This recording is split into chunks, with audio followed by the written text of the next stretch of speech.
कौन सी क्रिया सभी जीवों के लिए अनिवार्य है। ध्यान दीजिएगा साथियों, यहां पर यह पूछा जा रहा है कौन ऐसी क्रिया है जो सभी जीवों के लिए अनिवार्य है, चाहे वो जीव आपका एनिमल हो, चाहे वो जीव पादप हो, यानी कि कोई एनिमल हो या प्लांट हो, उन सभी के लिए जरूरी है।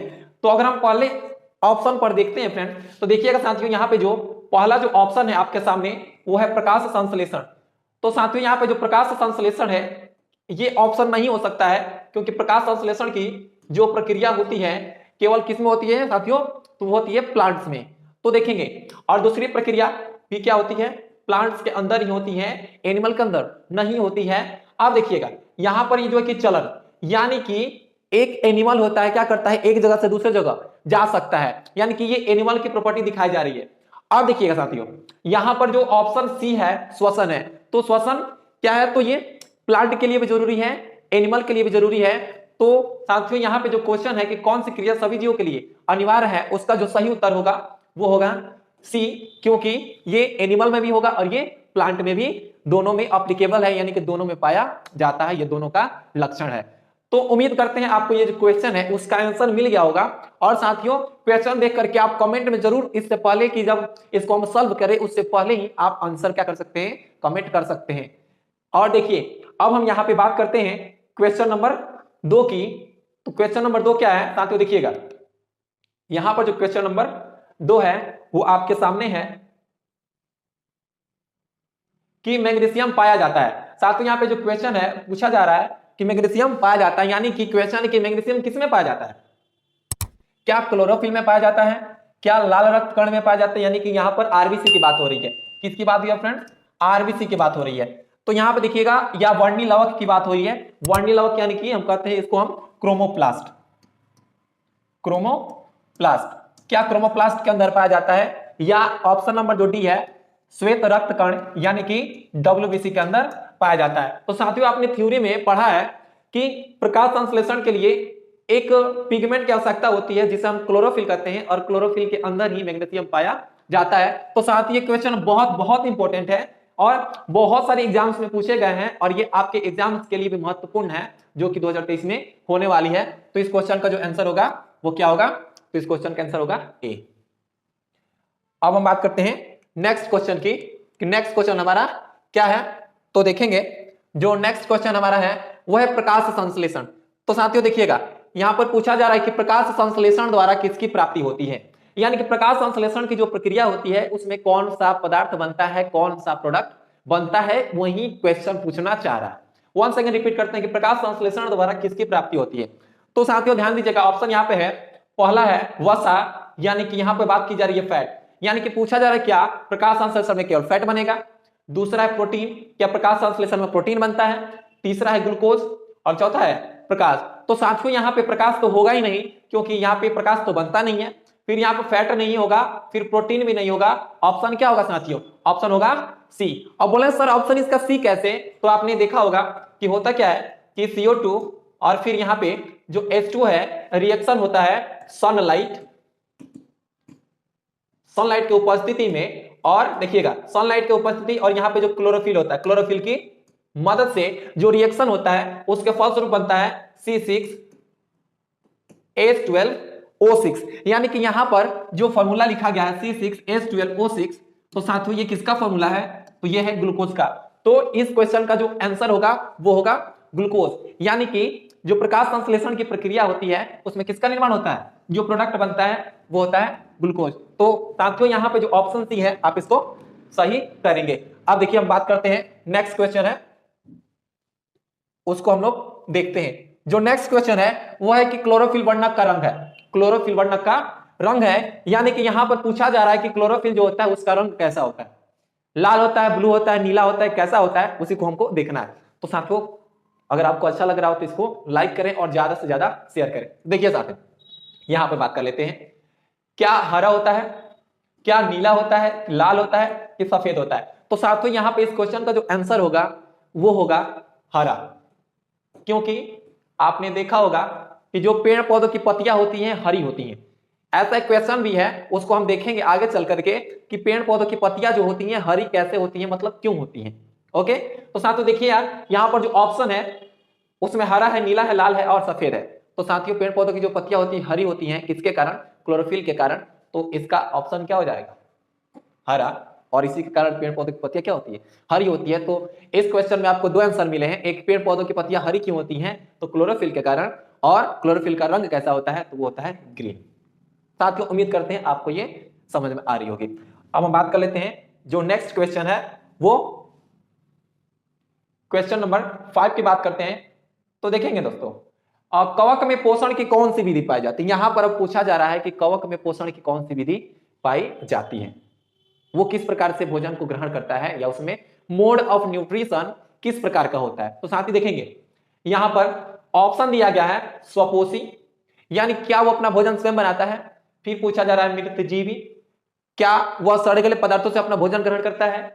तीसरा है संभोजी, जिसको संभोजी पोषण भी कहते हैं, और चौथा इनमें से कोई नहीं। तो यहां पर 4 ऑप्शन दिए गए हैं, स्वपोषी, मृतजीवी, संभोजी और कोई नहीं। आप देखेंगे स्वपोषी यानी कि ऑटोट्रॉफ्स जो अपना भोजन स्वयं बनाते हैं, तो ये कवक अपना भोजन स्वयं नहीं बनाते हैं, तो ऑप्शन ये सही नहीं है। दूसरा है मृतजीवी, तो जो कवक होते हैं ये सड़े गले पदार्थों से क्या करते हैं, अपना भोजन ग्रहण करते हैं, इनको हम कहते हैं मृतजीवी। तो यहां पे ये क्या है, तो मृतजीवी पोषण, इनमें पोषण की कौन सी विधि पाई जाती है, मृतजीवी पोषण पाया जाता है। तो ऑप्शन क्या हो जाएगा, ऑप्शन जो बी होगा इस क्वेश्चन का सही उत्तर होगा। अब हम बात कर लेते हैं नेक्स्ट क्वेश्चन की, जो कि आपके सामने है। वो क्वेश्चन है रक्षी कोशिकाएं। रक्षी कोशिकाएं कहां पाई जाती हैं, पाई जाती हैं। तो साथियों यहां पर समझने का प्रयास करेंगे। अब यहां पे जो हम कुछ बताने वाले हैं उससे आपके बहुत सारे एमसीक्यू क्लियर होने वाले हैं। तो देखिएगा यहां पर हम एक संरचना बना रहे हैं, समझने का प्रयास करेंगे।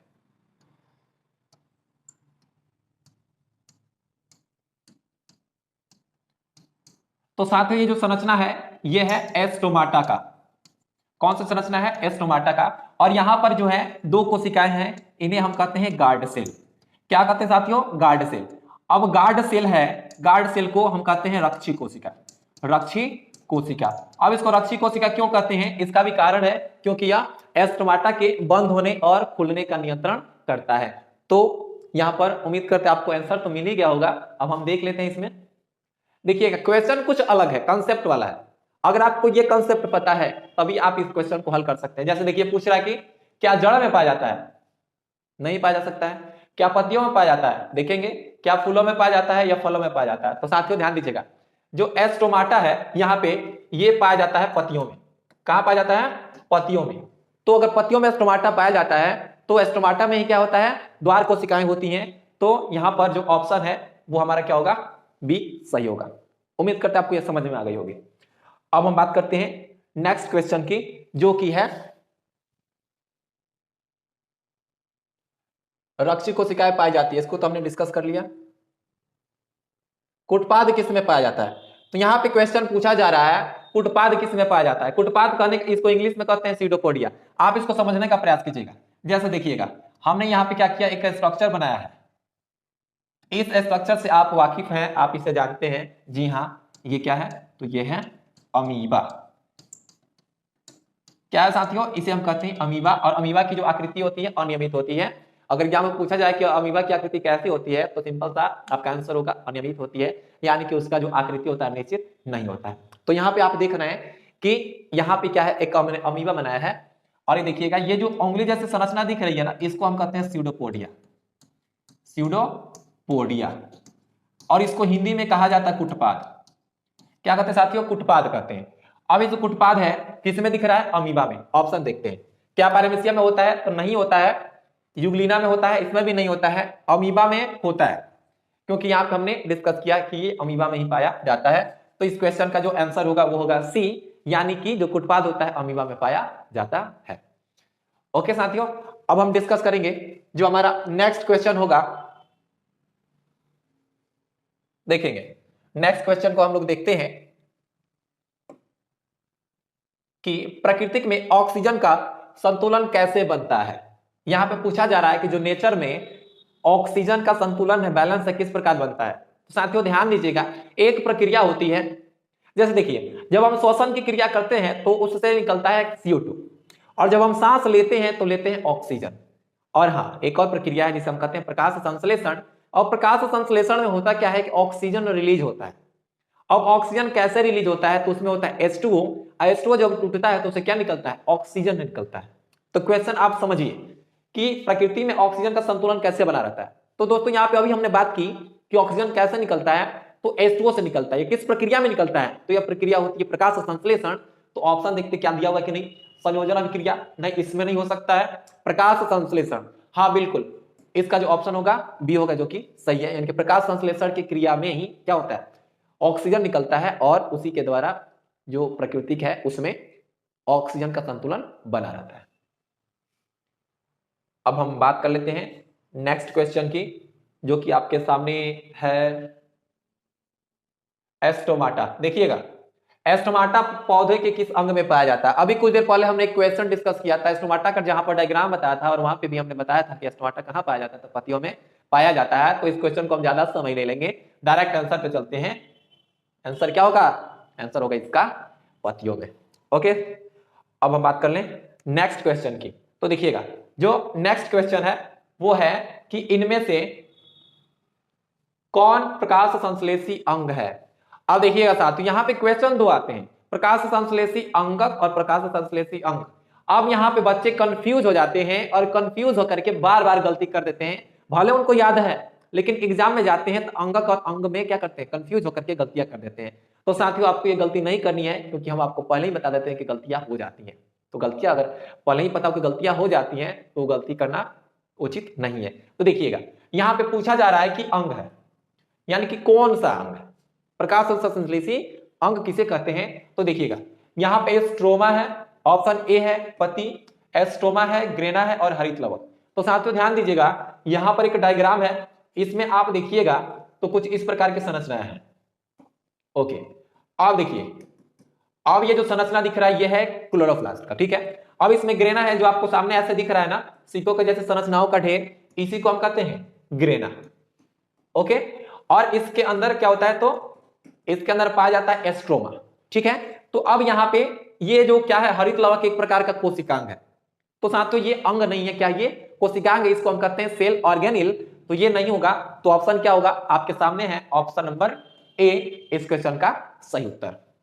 अब हम बात कर लेते हैं नेक्स्ट क्वेश्चन की, और वो क्वेश्चन कैसा होगा, तो बहुत ही मजेदार क्वेश्चन है। अब यह कि वाष्पोत्सर्जन की प्रक्रिया बहुत इंपॉर्टेंट है, आपके एग्जाम में पूछे जा सकते हैं, संभावनाएं बहुत हैं कि वाष्पोत्सर्जन कैसी प्रक्रिया है। तो साथियों देखिए, इससे शॉर्ट क्वेश्चन भी पूछा गया है कि वाष्पोत्सर्जन से आप क्या समझते हैं और इसका क्या महत्व है। बट यहां पर हम इसके ऑब्जेक्टिव की बात कर रहे हैं, एमसी की क्वेश्चन की बात कर रहे हैं। तो वाष्पोत्सर्जन कैसी प्रक्रिया है, तो साथियों ये शारीरिक प्रक्रिया नहीं है, ना ही किसी प्रकार का रासायनिक प्रक्रिया है, और ना ही ये प्राकृतिक प्रक्रिया है। ये जो प्रक्रिया है ये एक प्रकार की क्या है, भौतिक प्रक्रिया है। क्योंकि वाष्पोत्सर्जन में होता क्या है, जो वाष्प निकलता है, यानी कि वाटर वेपर निकलता है, जलवाष्प निकलता है, वो फिर से क्या हो सकता है, पानी में परिवर्तित हो सकता है। तो आपने केमिस्ट्री में पढ़ा है कि परिवर्तन दो प्रकार के होते हैं, एक होता है रासायनिक परिवर्तन, दूसरा होता है भौतिक परिवर्तन, फिजिकल चेंज और केमिकल चेंज। केमिकल चेंज में फिर से रिवर्स नहीं किया जा सकता है, लेकिन भौतिक परिवर्तन में उसको रिवर्स किया जा सकता है। तो साथ ही यहाँ पे जो जल निकलेगा वो फिर से पानी, यानी कि जो वाष्प में जल निकल रहा है वो फिर से क्या होता है, लिक्विड फॉर्म में आ सकता है। इसलिए कौन सी प्रक्रिया होगी, भौतिक प्रक्रिया होगी। उम्मीद है आपको ये समझ में आ गई होगी। अब हम नेक्स्ट क्वेश्चन की बात करते हैं। तो नेक्स्ट क्वेश्चन है कि स्वपोषी पोषण के लिए आवश्यक है। यहाँ पे पूछा जा रहा है कि स्वपोषी पोषण के लिए क्या आवश्यक है। तो साथियों ध्यान दीजिएगा, स्वपोषी पोषण के लिए हमने अभी कुछ देर पहले आपको बताया था प्रकाश संश्लेषण क्या रिएक्शन। तो उसमें CO2 चाहिए, H2O चाहिए, क्लोरोफिल चाहिए और सूर्य का प्रकाश चाहिए। तो साथियों यहाँ पे हम ऑप्शन देख लेते हैं, क्लोरोफिल है, हाँ बिल्कुल है, H2O भी है, कार्बन डाइऑक्साइड भी है और सूर्य का प्रकाश भी है। तो साथियों यहाँ पर सब मिल रहा है, यानी कि ऑप्शन नंबर जो ए है ये भी सही है, बी भी सही है, सी भी सही है। तो इसलिए इसका जो कंप्लीट सही उत्तर होगा क्या होगा, इनमें से सभी। यानी कि प्रकाश संश्लेषण के लिए क्या चाहिए, क्लोरोफिल भी चाहिए, कार्बन डाइऑक्साइड और जल भी चाहिए, और साथ ही साथ सूर्य का प्रकाश भी चाहिए। तो ऑप्शन नंबर डी इसका सही है। अब देखेंगे जो ऑप्शन इसका है उसको हम ध्यान से देखते हैं कि जठर ग्रंथियां कहां पाई जाती है। क्वेश्चन बहुत बहुत इंपॉर्टेंट है कि जठर ग्रंथियां कहां पाई जाती है। तो साथियों यहाँ पे अगर हम बात करते हैं जठर ग्रंथि की, तो जठर ग्रंथि को हम कहते हैं गैस्ट्रिक ग्लैंड, गैस्ट्रिक ग्लैंड। अब ये गैस्ट्रिक ग्लैंड है क्या, यही तो हमें समझना है। तो देखिए, और ये कहां पर पाई जाती है, जैसे देखिए ये हमारा क्या है, अमाशय, समझने का प्रयास करेंगे।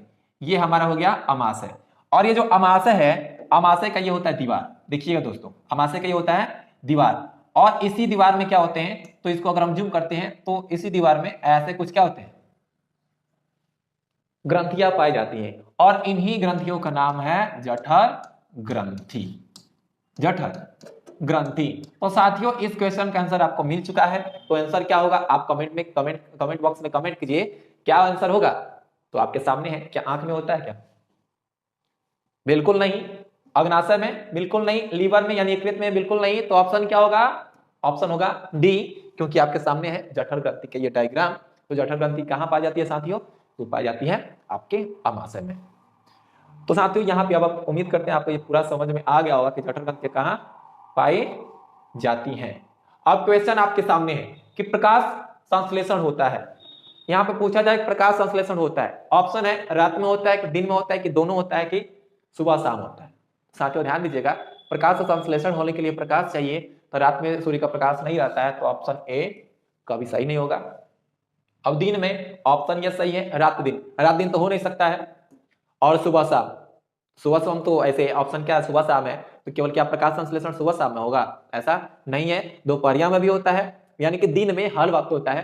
तो ये ऑप्शन में सही नहीं है, तो ऑप्शन क्या होगा, बी इस क्वेश्चन का सही उत्तर है। ओके, अब हम बात करते हैं नेक्स्ट क्वेश्चन की। देखिएगा, नेक्स्ट क्वेश्चन हमारा है कि प्रकाश संश्लेषण क्रिया में ऑक्सीजन बाहर निकलता है, ऑक्सीजन बाहर निकलता है। तो साथियों यहां पे हम समझेंगे कि प्रकाश संश्लेषण में कौन सी क्रिया होती है, या किस क्रिया के फलस्वरूप ऑक्सीजन बाहर निकलता है और किससे निकलता है। और इसका जिक्र हमने ऑलरेडी आपसे किया है कि प्रकाश संश्लेषण की क्रिया में ऑक्सीजन कहां से निकलता है। तो देखिएगा दोस्तों, एक प्रक्रिया, जो प्रकाश संश्लेषण की जो प्रक्रिया है, उसमें दो अभिक्रियाएं होती हैं। एक अभिक्रिया को हम कहते हैं डार्क रिएक्शन, समझने का प्रयास करेंगे, और एक प्रक्रिया को कहते हैं लाइट रिएक्शन।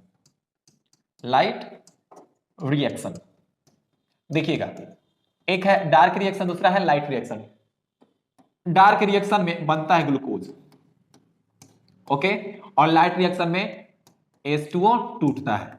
क्या होता है दोस्तों, H2O टूटता है, और जब H2O टूटता है तो कौन सी गैस निकलती है, ऑक्सीजन गैस निकलती है। तो साथियों लाइट रिएक्शन में ऑक्सीजन गैस कैसे निकलती है, तो H2O से। ऑप्शन देख लेते हैं, जल से, CO2 से, ग्लूकोज से, डिक्टियोसोम से। तो साथियों यहाँ पे जो ऑप्शन आपके सामने है, अभी आपने एक्सप्लेनेशन देखा, ऑप्शन क्या होगा, ए होगा सही उत्तर के रूप में। जल से क्या होता है, ऑक्सीजन बाहर निकलता है, और ये बहुत बहुत इंपॉर्टेंट प्रश्न है आपके आने वाले एग्जाम के लिए। अब देखिएगा, अब हम यहाँ पे बात करने वाले हैं नेक्स्ट क्वेश्चन, प्रकाश संश्लेषण अंगक। हाँ जी, अभी कुछ देर पहले हमने आपको बताया था कि बच्चे कंफ्यूज होते हैं अंगक और अंग में। वहीं यहाँ पे फिर से क्वेश्चन आ गया आपके सामने कि प्रकाश संश्लेषी अंगक है। अंगक यानी कि कोशिका के अंदर पाया जाने वाली संरचना। तो देखिए, क्या पत्ती, तो पत्ती बिल्कुल भी नहीं होगा, क्योंकि अभी हमने देखा था कि ये क्या है, तो ये क्या है, तो एक प्रकार का अंग है, तो नहीं होगा। हरित लवक, क्लोरोफिल, क्लोरोप्लास्ट। आप देखिए यहां पर जो हरित लवक है और ये जो क्लोरोप्लास्ट है, इंग्लिश रूप है इसका हरित लवक का। तो साथियों यहां पे ध्यान देंगे, लिटिल बिट थोड़ी सी मिस्टेक है, बट आपको घबराने की जरूरत नहीं है। यहां पर ये जो इसका ऑप्शन होगा वो बी और डी, क्योंकि यहां पे दूसरा ऑप्शन होना चाहिए, और यहां पे ऑप्शन दे दिया गया कि हरित लवक और क्लोरोप्लास्ट, यानी कि ये इसका इंग्लिश है। तो साथियों इसका जो आंसर होगा क्या होगा, बी और डी होगा, आपको कंफ्यूज